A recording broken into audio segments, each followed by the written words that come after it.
Hello guys, welcome back on my YouTube channel.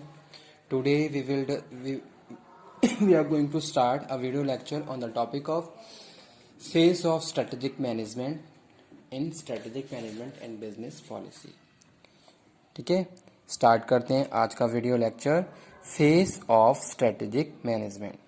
तो यहाँ पे हम स्ट्रेटेजिक मैनेजमेंट की फेस की बात कर रहे हैं, कौन कौन से फेसेस हैं जिन पे हम अलग अलग रोल प्ले करते हैं, तो वो हम डिस्कस करने जा रहे हैं आज के टॉपिक में। ठीक है, आज का टॉपिक भी क्या है, अगेन मैं दोबारा से डिस्कस कर रहा हूँ, जो कि रिक्वायरमेंट है कुछ स्टूडेंट्स की, जिन्होंने कहा कि सर प्लीज़ आप स्ट्रेटेजिक मैनेजमेंट के आपने जो फेस एक्सप्लेन करे थे उनको दोबारा से री एक्सप्लेन कर दीजिए। उनमें से कुछ पॉइंट्स हमें समझ में नहीं आए हैं, तो मैं अगेन उन स्टूडेंट्स के लिए एज वेल एज सभी के लिए ये टॉपिक डिस्कस करने जा रहा हूँ। ठीक है, आई होप सो कि आपका जो भी डाउट्स हैं वो क्लियर हो जाए। Let's start.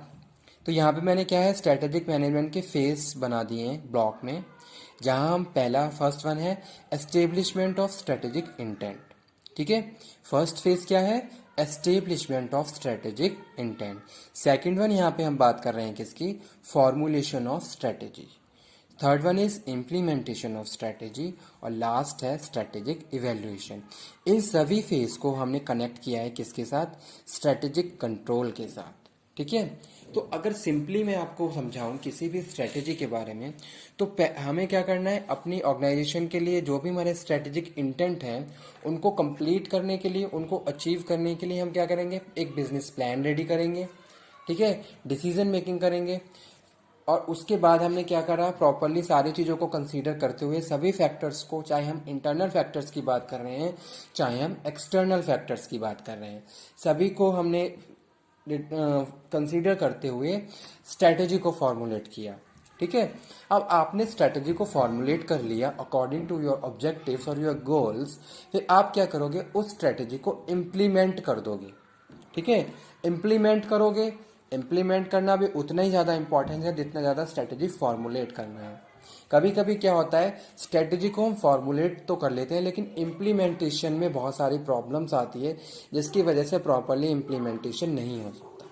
तो आपको स्ट्रेटेजी को फॉर्मुलेट भी इस तरीके से करना है कि उसको हम प्रॉपरली जब इम्प्लीमेंटेशन का टाइम हो तो प्रॉपरली इम्प्लीमेंट भी कर पाएँ। ठीक है, तो ये हमने बात करी यहाँ पे। फिर आप क्या करोगे, आपने उसको इम्प्लीमेंट कर लिया, फिर आप क्या करोगे, उसको प्रॉपरली कंट्रोल इवेल्युएट करोगे कि क्या जो भी आपके स्ट्रेटेजिक डिसीजंस हैं उन पे आप चल रहे हो या नहीं चल रहे हो, जो भी आपके टारगेट्स हैं वो अचीव हो रहे हैं या नहीं हो रहे हैं, या फिर जिस भी डायरेक्शन में आपने जाना था आप उस डायरेक्शन की तरफ जा रहे हो या नहीं जा रहे हो। इन सारी चीज़ों को हम बात कर रहे हैं स्ट्रेटेजिक इवेल्युएशन और कंट्रोलिंग के पार्ट में। ठीक है, यहाँ पे हम उन सारी चीज़ों को प्रॉपरली इवेल्युएट कर लेते हैं, और उसके बाद जहाँ जहाँ रिक्वायर्ड होती है कंट्रोलिंग की, वहाँ वहाँ हम उन सभी फैक्टर्स को कंट्रोल कर लेते हैं जो हमारे ऑर्गेनाइजेशन के लिए फ्रूटफुल नहीं है। ठीक है, तो ये तो बात हो गई एक सिंपल से प्रोसेस की। अब यहाँ पे मैं फर्स्ट फेज के बारे में बता देता हूँ। फर्स्ट फेज क्या है, फर्स्ट फेज है establishment of strategic intent. Strategic intent is the hierarchy of objectives that the organization set for its involve vision, mission, objective. सबसे पहले क्या करना है, आपको अपने स्ट्रेटेजिक इंटेंट को क्या करना है, स्टेब्लिश करना है। तो स्ट्रेटेजिक इंटेंट में मैं बात कर रहा हूँ, मेरी सपोज मैं कोई भी ऑर्गेनाइजेशन रन कर रहा हूँ, तो मैंने अपनी ऑर्गेनाइजेशन के लिए क्या विजन, क्या मिशन, क्या मेरा ऑब्जेक्टिव है, क्या मैंने गोल सेट करे हैं। ठीक है, कोई ना कोई मेरा विजन तो होगा, कुछ ना मेरा मिशन तो होगा कि मैं इस वेंचर को स्टार्ट कर रहा हूँ या मेरी इस ऑर्गेनाइजेशन को मैं रन कर रहा हूँ। ठीक है, ऐसा तो नहीं है कि बस खाली मेरा कोई भी प्लानिंग नहीं है, कोई भी मेरा विजन नहीं है, कोई भी मिशन नहीं है, मैंने अपने लिए कोई भी गोल सेट नहीं करा, ऐसा कभी हो ही नहीं सकता। अगर कोई भी बिजनेसमैन बिजनेस कर रहा है तो उसके कुछ ना कुछ विजन, मिशन, कुछ ना कुछ उसके गोल्स और ऑब्जेक्टिव्स होते हैं, तो वो यहाँ पे हम बात कर रहे हैं। ठीक है,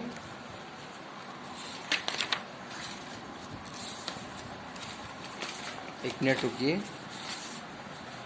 चलिए स्टार्ट करें अगेन। तो सबसे पहले आप क्या करोगे, आप अपने स्ट्रेटेजिक इंटेंट यानी कि गोल्स ऑब्जेक्टिव को सेट करोगे कि भाई मेरा ये गोल है, मैंने लॉन्ग टर्म अपने 10 सालों में मुझे यहाँ तक पहुँचना है। ठीक है, जैसे सपोज एक स्टूडेंट के बारे में कि वो अपना ग्रेजुएशन कंप्लीट करने के साथ साथ यूपीएससी की प्रिपरेशन भी कर रहा है। ठीक है, उसको सिविल सर्विसेज में जाना है। तो ये चीज़ आपने पहले से ही सेट कर रखी है अपने लिए। आफ्टर 12th ही आपने ये सेट कर लिया कि भाई मुझे सिविल सर्विसेज में ही जाना है, मुझे समाज के लिए सेवा करनी है, सिविल सर्विसेज ज्वाइन करना है। तो उसके लिए आपने क्या करा, पहले से ही अपने गोल सेट कर लिए। तो सेम उसी तरीके से क्या होता है, ऑर्गेनाइजेशंस, बिजनेसमैन जो होते हैं वो भी ऐसे ही करते हैं। वो अपने 5 सालों का प्लान सेट कर लेते हैं कि आने वाले 5 साल में मुझे इस पोजीशन को अचीव करना है। तो वो है आपके गोल, आपने अपने गोल सेट कर लिए। और स्टूडेंट्स, गोल सेट करना बहुत ज़्यादा इम्पोर्टेंट है। ठीक है, आप अपनी लाइफ के लिए गोल सेट जरूर करिए। बिना गोल के कभी भी आप अपनी लाइफ को प्रॉपरली सरवाइव नहीं कर सकते। ठीक है, आप हमेशा इधर ही उधर भटकते रहेंगे कभी भी आप, और जब तक आप फाइनल स्टेज पे पहुंचेंगे तब तक बहुत ज़्यादा टाइम निकल चुका होगा। ठीक है, फिर आपको ये चीज़ रियलाइज़ होगी कि हाँ, हमने अपने गोल सेट करने में भी बहुत ज़्यादा देरी कर दी। इसलिए टाइम पे ही हम अपने गोल सेट कर लेने चाहिए, और गोल आपके इंटरेस्ट के अकॉर्डिंग होनी चाहिए और अचीवेबल होनी चाहिए। ठीक है, तो वो चीज़ यहाँ पे हमने बात करी।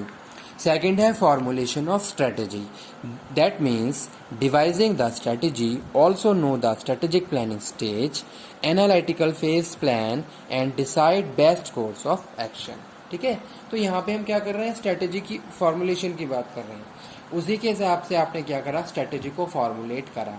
अब जब आप स्ट्रेटेजी फॉर्मुलेट करोगे तो आप अपनी स्ट्रेंथ, अपनी वीकनेसेस के हिसाब से अपनी स्ट्रेटेजी को फॉर्मुलेट करोगे।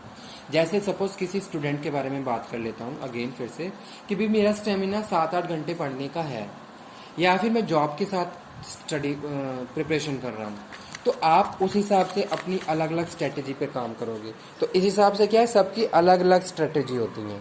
आपको भी अपनी स्ट्रेंथ, अपनी वीकनेस के हिसाब से स्ट्रेटेजी को फॉर्मुलेट करना है। ठीक है, मेरी कंपनी क्या है, उसकी करंट क्या पोजीशन है मार्केट में, ठीक है, मेरी कौन कौन सी स्ट्रेंथ है, कौन कौन सी वीकनेसेस है, कितने रिसोर्स मेरे पास अवेलेबल हैं, कितना बजट है मेरा, इन सारी चीज़ों, इन सारे फैक्टर को कंसीडर करते हुए आपको क्या करना है, स्ट्रेटेजी को फॉर्मुलेट करना है। ठीक है, उसके बाद जब आपने स्ट्रेटेजी को फॉर्मुलेट कर लिया, फिर उसके बाद हम बात कर रहे हैं नेक्स्ट स्टेज, जो कि है नेक्स्ट स्टेज में हम बात कर रहे हैं किसकी, implementation of strategy. Implementation means putting the formulated strategy into action. यानी कि जो भी आपने स्ट्रेटेजी फॉर्मुलेट करी उसको एक्शन में लेके आना, उसको हम इम्प्लीमेंट करते हैं। जैसे कि मैंने डिसाइड किया कि मुझे स्ट्रेटेजी अपनी ऑर्गेनाइजेशन के लिए जर्नल मैनेजर की पोजीशन फिल करनी है, या फिर मुझे हर डिपार्टमेंट में एक स्किल इनोवेट, मतलब कि आज के हिसाब से टेक्निकल स्किल्स का एम्प्लॉय चाहिए, वो मैं हायर करूँगा। ठीक है, या फिर प्रोडक्शन प्लानिंग, पीपीसी, इस तरीके से नए नए एम्प्लॉयज़ के लिए आपने डिसाइड करा। फिर आपने पहले तो डिसाइड करा, फिर उनका रिक्रूटमेंट सिलेक्शन स्टार्ट कर दोगे, तो वो क्या है आपका इम्प्लीमेंटेशन। इसी तरीके से आपने जो भी प्लानिंग करी है उसको एक्शन में लेके आना क्या है, इम्प्लीमेंटेशन। ठीक है, तो वो यहाँ पे हम बात कर रहे हैं। उसके बाद क्या है, strategic evaluation. Evaluation is the final step of strategic management process. The key strategy evaluation activities are appropriate internal external factors that are root of the present strategies. ठीक है, फिर आप क्या करोगे, इवैल्यूएशन करोगे कि हाँ वाकई में जो भी हमने प्लानिंग करी थी उसके हिसाब से हम डायरेक्शन में मूव कर रहे हैं या नहीं कर रहे हैं, और जहाँ जहाँ रिक्वायरमेंट है चेंजेस की, जहाँ जहाँ आप अच्छे से परफॉर्म नहीं कर रहे हो, उन सारे पॉइंट्स को आप कंट्रोल करते हुए आगे की तरफ प्रोसीड करते रहते हो। तो ये था आज का टॉपिक, स्ट्रेटेजिक मैनेजमेंट के फेस।